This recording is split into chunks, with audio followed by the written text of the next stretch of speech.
A gente vai conversar agora ao vivo pela internet com o cientista, professor universitário e meteorologista Humberto Alves Costa. Ele é fundador do Laboratório de Análise e Processamento de Imagens de Satélite lá na Universidade de Alagoas. É o coordenador desse laboratório e um dos maiores estudiosos sobre mudanças climáticas no país. Boa tarde, professor Humberto. Seja bem-vindo ao Correio Debate. Boa tarde, Hermes. Boa tarde a todos que nos assistem. A gente estava conversando antes, né, no contato que eu fiz com o senhor por telefone, e o senhor estava me dizendo, a preocupação da NASA é daqui a 50 anos, mas a gente tem que se preocupar com o hoje, com o que está acontecendo no planeta, né?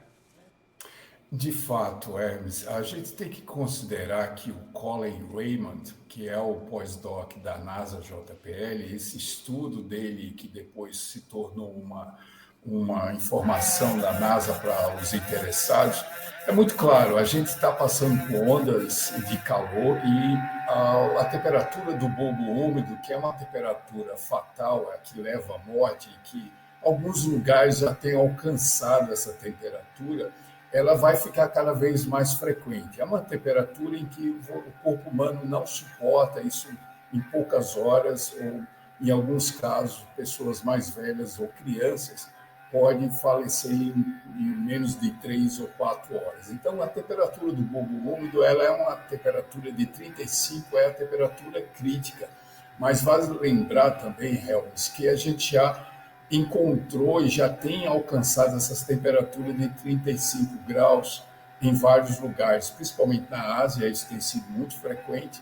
No Brasil, essas temperaturas, a gente tem temperatura de 40 graus, mas é a temperatura do ar. A temperatura do bulbo úmido é uma temperatura onde que você tem a menor temperatura em que o ar ele está evaporando. Então, quando você tem aqueles dias muito quente e muito úmido, se essas temperaturas chegarem, por exemplo, numa temperatura do ar de 35 graus Celsius, que não é muito difícil de ser encontrado no Brasil, com a umidade de 85%, e dependendo da pressão atmosférica, isso pode levar o ser humano a condições extremas, às quais o cérebro e o corpo humano não estão adaptados. Ou seja, quando você está quando o ambiente é muito quente, muito úmido, essa transpiração o corpo usa como uma defesa.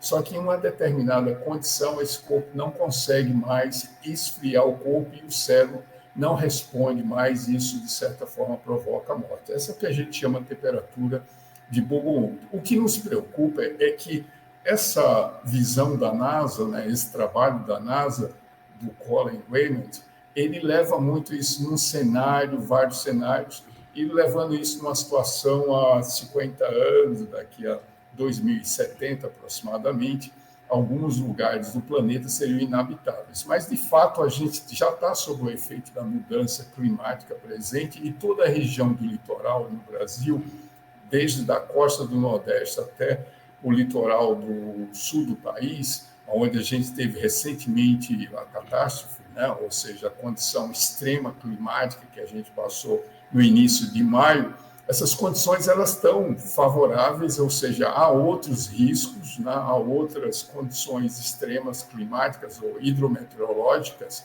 que podem ocorrer nos próximos dias em qualquer parte dessa região, desde que a gente tenha essas condições meteorológicas favoráveis. Então, a gente sempre deve lembrar que a gente já está sob o efeito das mudanças climáticas e isso só tem que se agravar nos próximos 20 ou 30 anos. Eu só vou trazer mais um dado, Edson. A gente tinha essas temperaturas do bulbo úmido de 35 graus, que é a temperatura letal, a gente tinha 5, 6 vezes por ano em todo o mundo. Quando se registrava em alguns lugares específicos, registrava 5 vezes por ano. Só que nos últimos anos, a gente está registrando a 25 a 30 vezes essa temperatura de 35 graus do bulbo úmido, que é a temperatura letal, ou seja, então aumentou 6 vezes mais a frequência em várias partes do mundo dessa temperatura que a NASA coloca como uma condição não só que leva à morte, né? Ou seja, traria condições para aquele lugar com essas condições inabitáveis, ou seja, o ser humano teria que buscar abrigo ou situações as quais ele teria que conviver para baixar essa temperatura do ponto de vista tecnológico. Ô, professor, mas, sim. Professor, não só no litoral, né? A gente tem, se a gente pegar a Paraíba, e o senhor é paraibano, sabe disso, se a gente pegar a Paraíba, depois da zona da mata, a gente vê alguns processos de mitigação da vegetação originária, até mesmo de desertificação em certas áreas, né?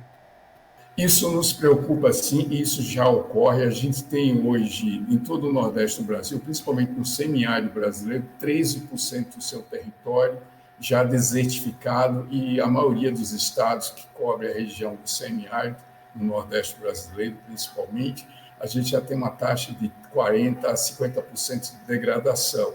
O que nos preocupa é que essas áreas cultiváveis, elas podem levar, principalmente nos próximos anos, quando a gente, desde 2017, a gente não teve uma grande seca. A seca mais longa registrada foi de 2012, 2017, mais de 160 anos, nunca tinha sido registrado, mas terminou ali.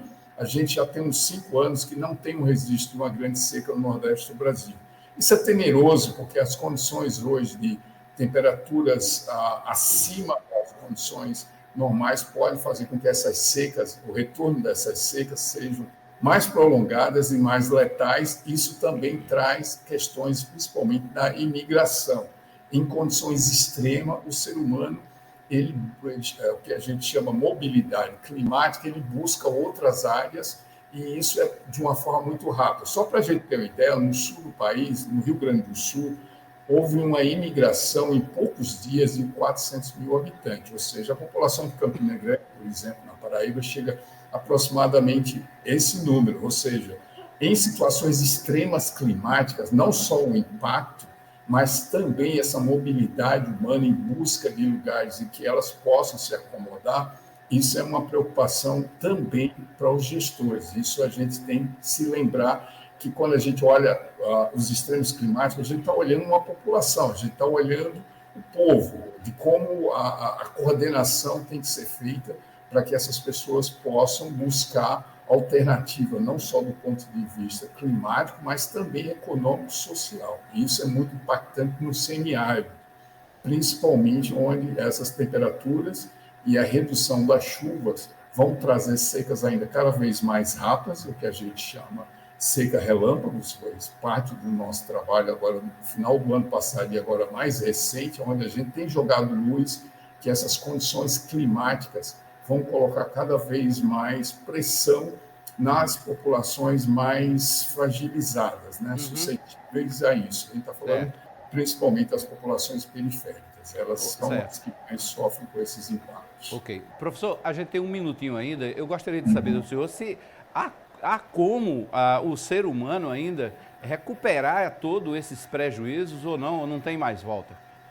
No caso específico do que o trabalho da NASA colocou, é importante a gente ver a questão, principalmente da harmonização das cidades, uma busca maior desse equilíbrio entre os centros urbanos com as ilhas de calor, e do ponto de vista no interior, a gente tem que reverter o desmatamento, né? O desmatamento, ele coloca muito, não só a questão da degradação, a desertificação, e o reflorestamento intenso, não só no semiárido, mas nos centros urbanos. Cada vez mais há uma relação entre a qualidade de vida e com as árvores, e também do ponto de vista climático, o resfriamento. Então, evitar o desmatamento e melhorar a harmonização dos centros para diminuir as ilhas de calor. Ok. Professor Humberto Barbosa, um prazer, uma honra lhe entrevistar aqui ao vivo pela internet, daqui para o Correio Debate da TV Correio. Muito obrigado pelas informações. Qualquer coisa, recorro a essa aula novamente que o senhor sempre dá. Obrigado. Muito obrigado, Hermes, e agradeço a todos que nos assistiram. Tá aí, o professor Humberto Barbosa, que é um dos maiores especialistas do país em estudos de mudanças climáticas, meteorologista que atua na Universidade de Alagoas, mas é um paraibano.